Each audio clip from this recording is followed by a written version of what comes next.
Mga anak, magbihis na kayo. May pupuntahan tayo. Aalis tayo? It's a mix and match. Bakit ang tagal ng mga yun? Mga anak, tara na! Eeny, meeny, miny, mo. Tara, mag-Jollibee, mix and match. Sulit sarap saya. Sa Jollibee mix and match combo. Ay, grabe sila oh. Mag-fashion show ba kayo? Trip kasi namin mag-mix and match ng damit, Nay. Very creative, di ba? Saan pa kasi tayo pupunta, Nay? Saan pa ba? Eh di sa Jollibee. Akala nyo kayo lang mahilig mag-mix and match, no? Pati din sa Jollibee. Starts at 78 pesos, you can mix and match 42 delicious combos. And available to in all stores nationwide. Bongga! I love exploring different pairings. Kaya naman I love Jollibee mix and match. Favorite combo ko dyan yung Jollibee spaghetti tsaka yung Jollibee crispy fries. Perfect mix of sweet and salty. You can't go wrong with any combo dahil para sa akin, lahat sulit, sarap at saya. Kaya tara na, mag-mix and match sa Jollibee! You're listening to Jollibee Mix and Match Combos. Kalye at Classical, we can mix to match your taste. Eeny, meeny, miny, mo. Tara, mag-Jollibee, mix and match. Sulit sarap saya. Sa Jollibee mix and match combo. Hey Susan, someone's calling. Hello anak, kamusta na kayo dyan? Padala ka ng 10,000 ha, dahil wala na kaming baon ng mga kapatid ko. Anak, pasensya ka na, di mo na ako makakapagpadala ngayon. Di ba pumunta ka dyan para sa amin? Wala ka naman palang kwenta eh. Sige anak, gagawin ko ng paraan ha. Di na muna siguro ako bibili ng gamot para may maipadala ako. Ako? Wala na ako nanay, di ba? Eh, sino yung tumatawag, te? Di ba nasa ibang bansa yung nanay niya? Ano naman gusto mo? Hello anak, buti naman sinagot mo na. Nagpadala pala ako sa inyo ng mga kapatid mo. Baon niyo yun tapos pampagawa na rin ng bahay. Okay. Ikaw na bahala dun ha. I love you. So ayun na nga.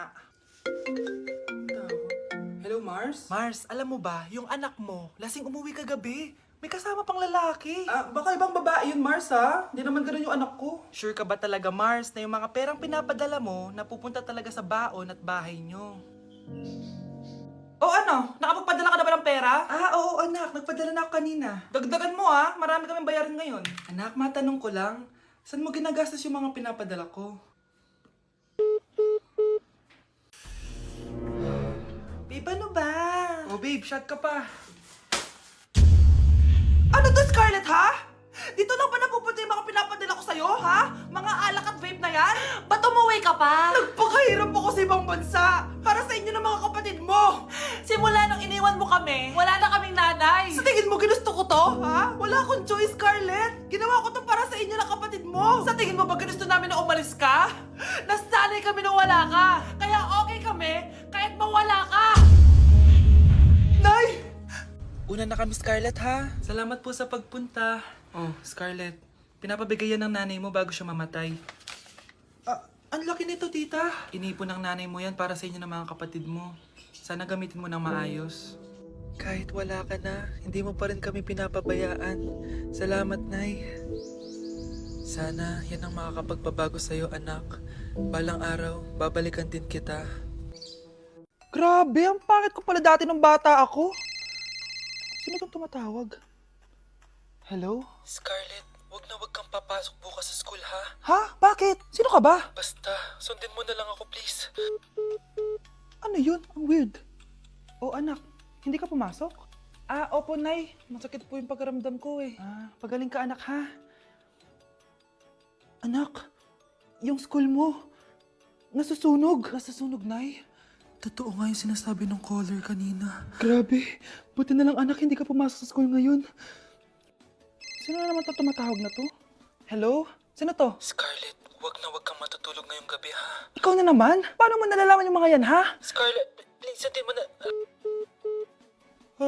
Anak, matutulog na ako ha. Ikaw din, huwag ka na magpuyat. Sige po, Nay. Tatapusin ko lang po itong pinapanood ko. Kung hindi ako matutulog, ano namang gagawin ko buong gabi? Matutulog na lang ako. Baka niloloko lang ako ng caller na yun. Nay! Nay! Gising, Nay! Ano nangyari, anak? Binabangungot ka, Nay. Buti gising ka pa. At nagising mo ako. Sino ba talaga yung caller na yun? Sino ka ba talaga, ha? Bakit alam mo lahat ng mga masasamang mangyayari? Gusto mo ba talaga ako makilala, Scarlett? Oo, dahil hindi ako matatahimik. Magkita tayo malapit sa puno ng mangga. Hello? May tao ba dyan? Hi, Scarlett.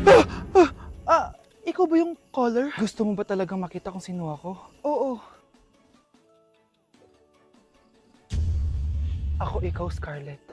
Galing ako sa future. Ikaw ako? Kailangan kong ayusin yung mga nangyaring masama. Paano? Paano nangyari yun? Basta, Scarlett, ayusin mo yung mga desisyon mo sa buhay, ha? Sige na, baka mahuli pa ako ng mga humahabol sa akin. Sandali! Sino humahabol sa'yo?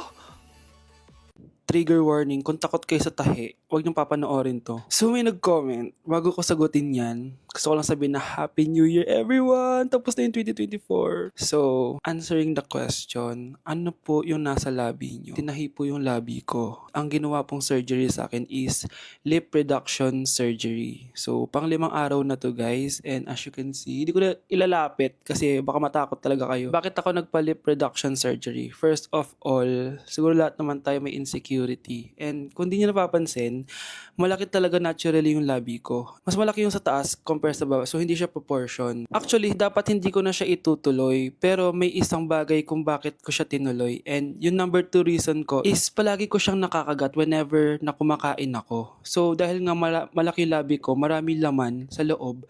So, kapag ngumunguya ako, nakakain ko siya. Ang tendency, hindi nawawala yung singaw ko. And lumalaki yung singaw ko kasi palagi ko siyang nakakagat. Imagine, hindi lang isa, hindi lang dalawa ko siya beses nakakagat, kundi siguro mga 5.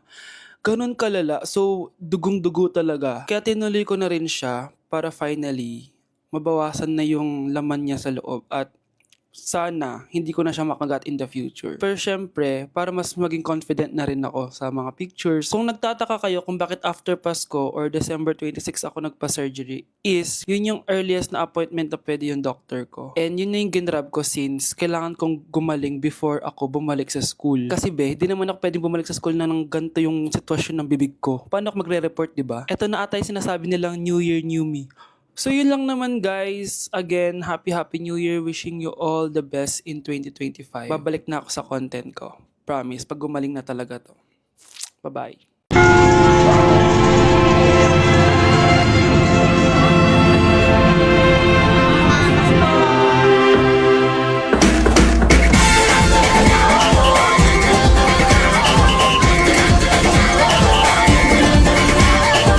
Minsa'y natuwa ang may likha, 7,000 pulo ang ginawa. Mga hiyas na inilatag sa malasutlang dagat. At ang bayan niyang pinili, nasa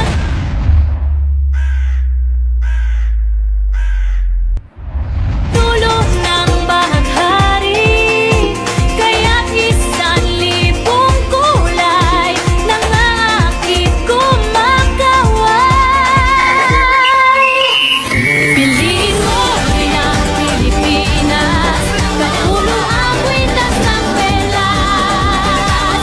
Piliin mo yung kapino, kayamanan niyang likas. Piliin mo ang Pilipinas.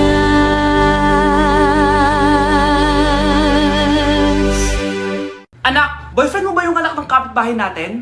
Opo, Nay. Ano? Ayoko yun! Makipag-iwalay ka na doon! Bakit naman, Nay? Mahal namin yung isa't isa. Di nga marunong magbayad ng utang yung nanay nun? Oh, ano naman kinalaman namin doon? Basta! Di kayo pwede nun! A few moments later. Babe, pumunta ka na. Tulog na si nanay. Hi, babe. Hello. Ba't parang kabado ka, babe? Kasi ayaw sa'yo ng nanay ko. Ayan na nga ba sinasabi ko? Nay. O anak, bakit nandito ka sa bahay ng babaeng yan? Nandito pala hindi marunong magbayad ng utang. Nahiya naman ako sa'yo, chismosa. Teka lang, magkano ba utang mo sa kanya, Nay? 50 pesos. 50 pesos lang yung utang niya sa'yo? 50 pesos lang? Umiiyak na? Bakit? Malaking bagay na yun sa akin. Oo, ito. Bibigyan ko kayo tig 1,000 tig isa. Ito, Nay. Manahimik ka na, magpapakasal na kami next week ng girlfriend ko, Aba, kasal agad? Dagdagan mo to! Nay naman. Magkano po ba? 10 milyon! 10 milyon? Babe, mukhang 2050 pa tayo pwede magpakasal.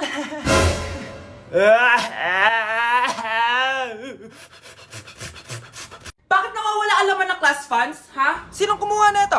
Ah, ma'am, kilala ko po kung sino yung kumuha. Oh, Samantha, sino kumuha? Sino pa ba, ma'am? Eh, this is Scarlett. Ha? Wala akong kinukuha. Scarlett, ikaw pala yung kumuha ng class funds? Sumama ka sa principal, ngayon na. Apaka-hype talaga nitong si Samantha. Bye, Scarlett. Dami nito ah. Mukhang makakabili na ako ng bagong phone. Ha! Nahuli din kita! Ikaw pala yung kumukuha ng mga class funds natin? Oo, ako yung kumukuha. Bakit? May problema ba? Ang problema ko, ikaw. Ako pa sinisisi mo na kumukuha ng class funds, eh ikaw naman talaga? Isusumbong kita kay ma'am. Wala ka namang ebidensya. Ikaw ang isusumbong ko dahil naniniwala naman sa akin si ma'am. Umanda ka sa akin, Samantha. Wow, may bagong phone si Samantha. Sana all. Bigay ito ng parents ko, guys. Class! Sino naman kumuha sa class funds? Si Scarlett po yung kumuha, ma'am. Pagsabihan nyo nga yan. Ako na naman? Nagpapatawa ka ata, Samantha. Talaga ba, Samantha? Kitang-kita ko na kumuha ka dito. At narinig ko, nabalak mo na naman si Scarlett. Ah, ma'am, di po ako yun. Gagawin mo pa ako sinungaling? Diyan ka naman magaling, di ba, Samantha? Sa pagsisinungaling? Sumama ka sa akin sa principal at ipapatawag ko yung magulang mo. Buti nga sa'yo, Samantha. Deserve mo yan. Nag-uumpisa pa lang ako.